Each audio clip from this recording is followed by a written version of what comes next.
Now, order.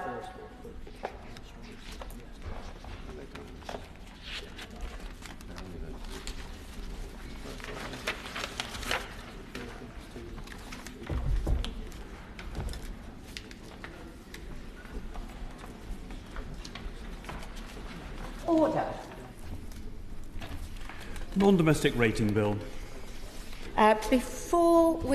Before I call the mover of Amendment 4, I just want to remind the committee that while I'm in the chair, I can be addressed as Madam Chair or Dame Rosie, but not as Madam Deputy Speaker. We always have to remind colleagues of this before we move into committee. We begin with Amendment 4 to Clause 1, with which it will be convenient to consider all other amendments, clauses stand part, new clauses and schedule stand part. Peter Aldous to move Amendment 4. Thank you very much, Dame Rosie. I move Amendment 4, which it will be convenient to discuss the clauses and schedules stand part with all the selected amendments and new clauses. Dame Rosie, I shall start off where I left off in the second reading debate on this bill. By way of background, this bill is to be welcomed, though it is important that it is viewed as the start of the process of fundamentally reforming business rates and not the end game. It probably would have been preferable to have heeded the advice of the Chartered Institute of Taxation and for the government to have brought forward a new Consolidated Business Rates Act rather than to amend the Local Government Finance Act of 1988. This, Dame Rosie, would have sent out the message to businesses, both large and small, that real change is on the way. However, we are where we are, and we must ensure that ultimately this bill paves the way for reducing business rates to an affordable level, to putting the business rate system on a long-term, more easily understood footing, and removes those barriers to regional growth.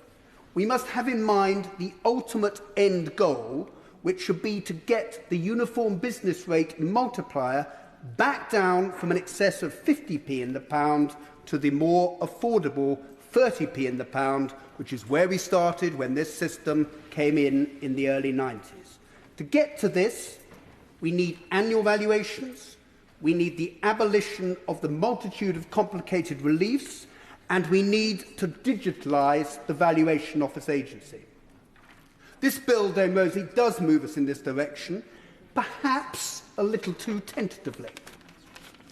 Moreover, the duty to notify, which takes up a lot of this bill, does add an added bureaucratic burden on businesses, and there are some unintended consequences which we should avoid, and there is a need to have in mind the need at all times for increased transparency. The amendments, Dame Rosie, which I have tabled, have these considerations in mind. Any adjustments to the business rate system should be guided by two principles: reducing the regulatory burden on businesses and, as I've already said, reducing that uniform business rate multiplier. Dame Rosie, we should look at this bill with these considerations in mind and aim to move towards a sustainable system which provides a long-term revenue stream which businesses can find bearable, which has not been the case for so often in recent years. Dame Rosie, a properly functioning property tax system is critical to achieving a vibrant and sustainable economy. For most of this century, an outdated and unresponsive business rate system has placed enormous strain on many businesses, particularly those in the retail and hospitality sectors, and this strain, moreover, has not been shared equally across the country, and this illustrates how the current system is a hindrance, a logjam to levelling up.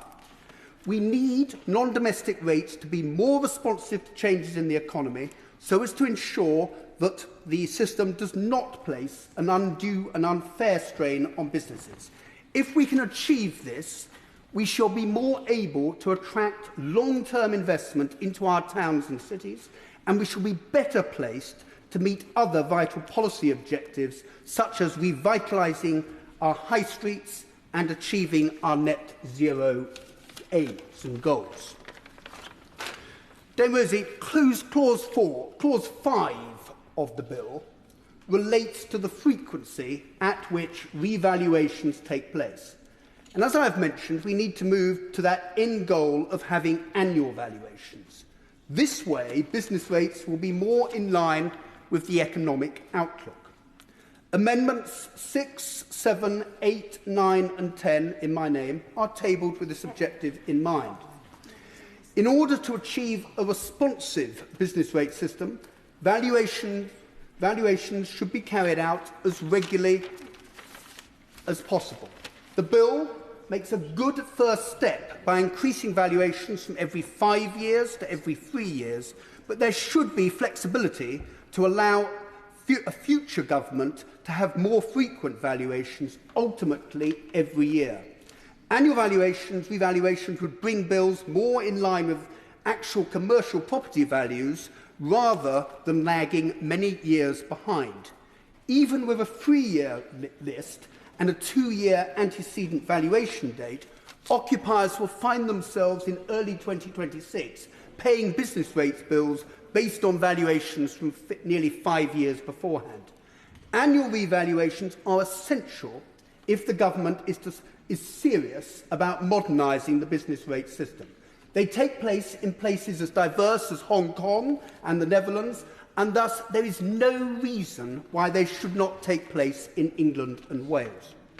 Dame Rosie, I would conclude this section by commenting that the enormous administrative burden placed on ratepayers by the new duty to notify measures would certainly not be worth the distress and inconvenience it will cause if it does not result in the ultimate introduction of annual revaluations.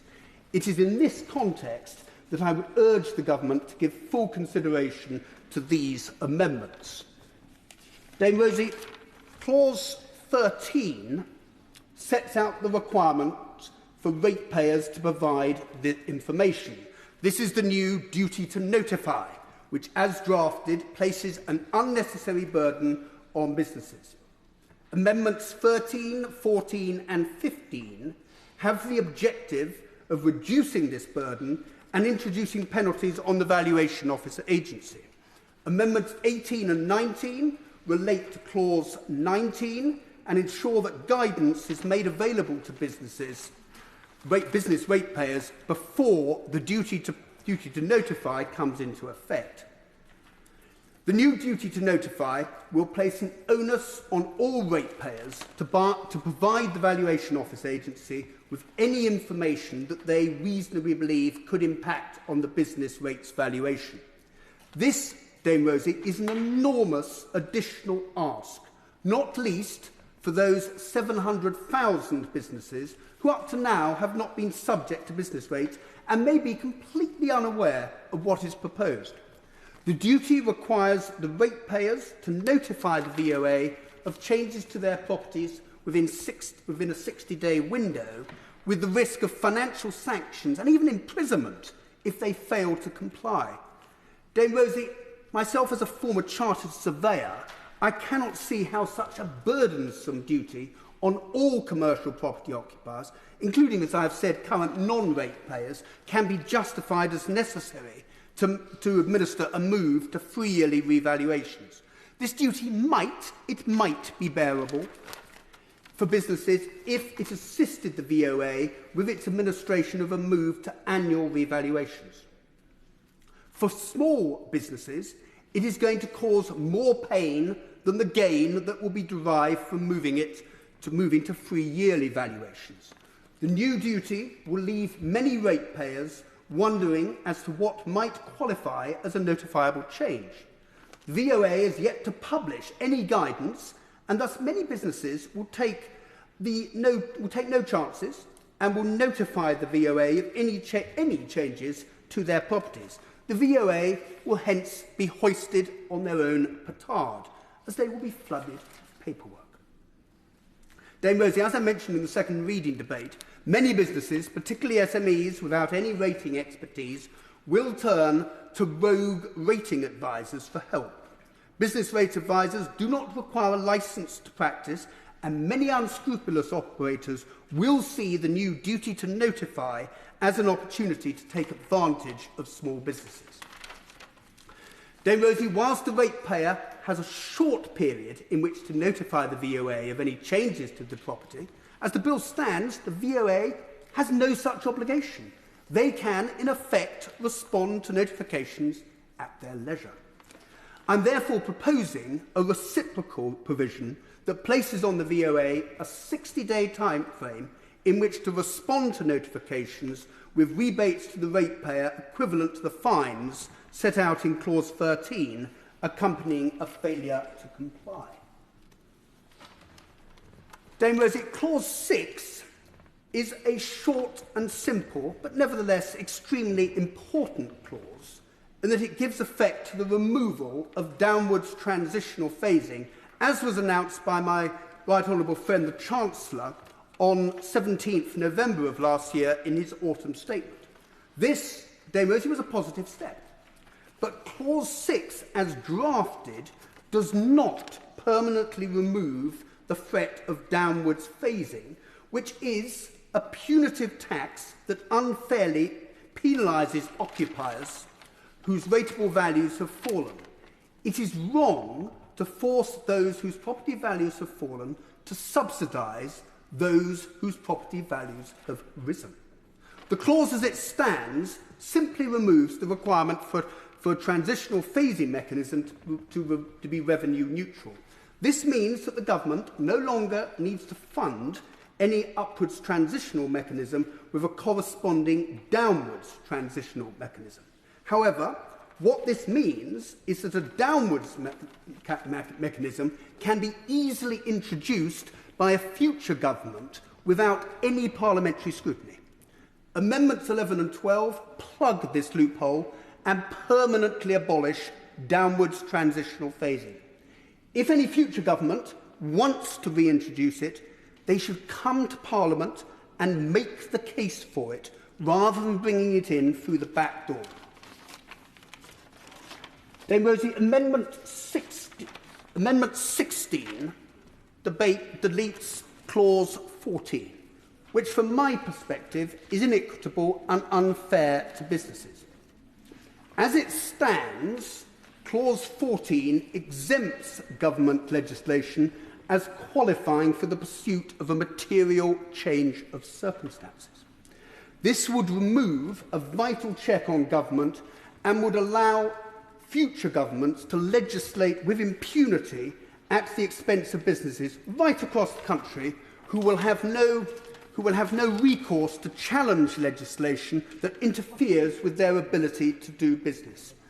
A material change in circumstances gives ratepayers recourse to pursue relief on their business rates when circumstances outside of their control hinder their ability to do business.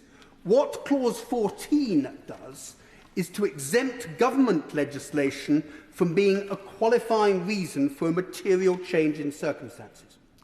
I would anticipate that the reason why the government have included this clause is that they want business rates to be a predictable source of revenue, even if its own legislation or action undermines the rateable value of the properties occupied by businesses.